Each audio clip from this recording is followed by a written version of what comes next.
India, Chini, bye bye. We should have one single currency with China. Asia, we should have one currency. We don't know who is calling them first. Nobody wants to call you also. But you know, hey, Velatiki. And then you say, this fellow is not calling me and giving me a chance to play. What nonsense is this? You cannot have, you know, our biggest problem, you look at Singapore. Look at Singapore.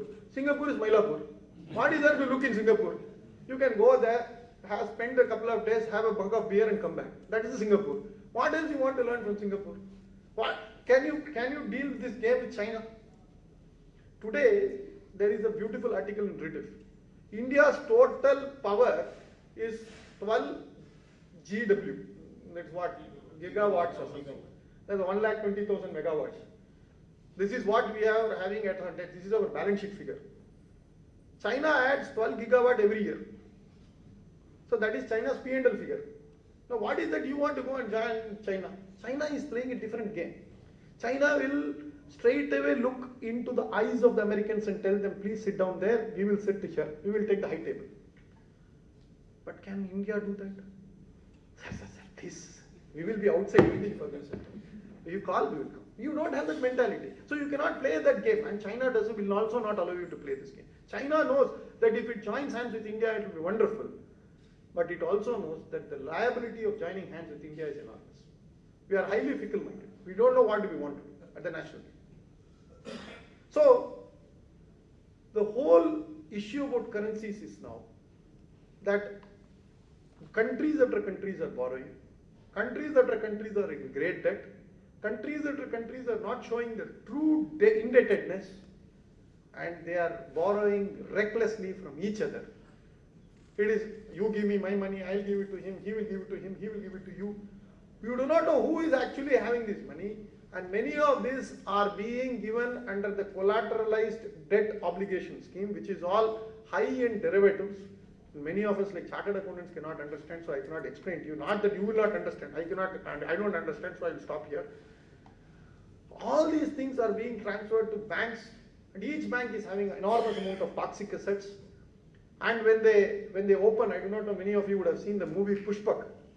There will be a packet, and you will open, you know what is inside the packet. Every collateralized debt obligation is only Pushpak package with nothing inside. So everybody is using this whole opportunity of making money only by the brokerage. And today all these assets are being recovered by the Russian mafia with huge amount of kickbacks, huge amount of settlements being made to Russian mafia. Europe is just going into the hands of mafia. So the will of the state or the police of the army simply doesn't exist. Banks are rushing first up to recover whatever they are getting. And on top of it, we have some extraordinary rules, mark-to-market rules and other things in accounting parlance, which is destroying the whole system, adding to the confusion. It is exacerbating the crisis, and finally what we are left with is only confusion compounded by misery. We have no solution to all these things. So how do we deal with this situation? Tell me one economist who has stood up and said, please give. What they have said, okay, there is a problem, print more notes. What is the amount? Print 1 trillion. $1 trillion package IMF gives. IMF comes and blesses $1 trillion package. Standby letter of credit. It's all simple. Print notes, give it to everybody. Whoever comes in the queue, give it. You know what is this IMF's great technology or idea? You will all be surprised. Once upon a time there was an ad that used to be there, France Oil. The lady will come and she'll show an old lady, and she will say, somebody will come and say, I'm having some ugly marks on my face. She'll go inside and get some oil. Then somebody will say, I have stretch mark on my tummy. So she'll give some oil. Somebody will say, I have problem with my knee. Give some oil. Then they will show the next room, I have only French oil. So Sarva Roga Nivarani. Like that, IMF, you have any problem, standby program. What is this program? In fact, Joseph Stiglitz writes in his book, they had this standard program. They gave it to one African country. The next country they went and gave it the same program. They even forgot to delete the name of the country. So they are in great hurry. Christian ku same prescription, Raman ku same prescription, Madhusudan ku same prescription. Everybody takes the same prescription. IMF stole. IMF is nothing but buffoons coupled with crooks. They are programmed to be incompetent. They are not incompetent because they don't know anything. They are programmed to be incompetent. Tell me 5 months back if any, in fact, IMF comes with what is called as global financial stability report every 6 months. One in October, one in April. This April also, that is 40 days back, which means they should have written the report somewhere in March. They have not said a word about pigs. Everything is robust, everything is fine, everybody is okay. Sarve jana sukhino bhavantu. Everybody is okay, no problem, everybody is doing well. But today, 40 days later, Greece Goya, Portugal Pochi, Italy Kano, everything, one by one it is gone. And what is this IMF supposed to do? Understand, this is where Lord Maynard Keynes gave a prescription. He said currency must reflect the value, currency cannot be a commodity. Today what we have done? We have converted a currency into a commodity. You know what is the size of global trade? Global trade is nothing more than $20–25 billion every day of goods, services, everything put together. But the trade in commodities is $2 trillion to $2.5 trillion every day.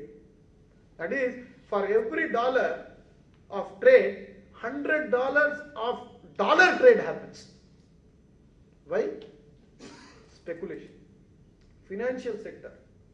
This is what we want to do. Manufacturing, let it go to hell. Production, let it go to hell. Distribution, go to hell. Services, go to hell. Only thing that we want is financial sector. People with cry and coming and telling you this will happen, that will happen, this will happen, that will happen, nothing will happen. Provided, yes, finance is very important, but it cannot have a stranglehold over the other levels of production. Men, material, management, nothing matters today. You just go on placing bets after bets after bets in stock market. You will be surprised that today nobody knows anything about shares. Once upon a time, people used to tell what is the name of the company, who is the director, what it makes, what it produces. Nothing is required today. You have to buy Nifty or sell Nifty. It is like buying or selling a number. 4,500 lavanga, 4,600 lavanga. What is that company? I want to buy Nifty, sir. Then you play three cheat. Singapore, 7:30 Singapore, they start buying and selling Nifty. Indian Standard Time. You open the TV at 7:30, Nifty will be 100 points down, 100 points up. And you know, once upon a time we will have this Gindi races. People will say, come on, come on, come on, come on. People start looking at the TV with the binoculars and say, come on, come on, come on, come on. What is this number? What does Nifty represent? I still cannot understand or fathom with all my understanding and trying to understand why should Nifty be purchased and sold. It is a number. People buy and sell. That is supposed to be great hedge for all your risks and exposures. Talk to any economist. I ask one simple number. How can a number be, tomorrow you will say 98.4, your body temperature, you can buy and sell. Why not that? If that number has to be your shoe number, 8, I will sell 8, 9. What is this? Ridiculous. And this is the type of economics that is being thrust. And to protect that, IMF will come. Once you say banks and financial sector in problem, IMF will be there. Yata adharmasya, Bhagavan will also come only when there is adharma. Bhagavan will never say, yata dharmasya will come. Only when adharma is there, I will come. Like that, whenever there is adharma comes to the top, IMF will also come. He will say, no, I will give you money. I will give this fellow will give money. He will force every government. Every government has to protect their banks because by and large,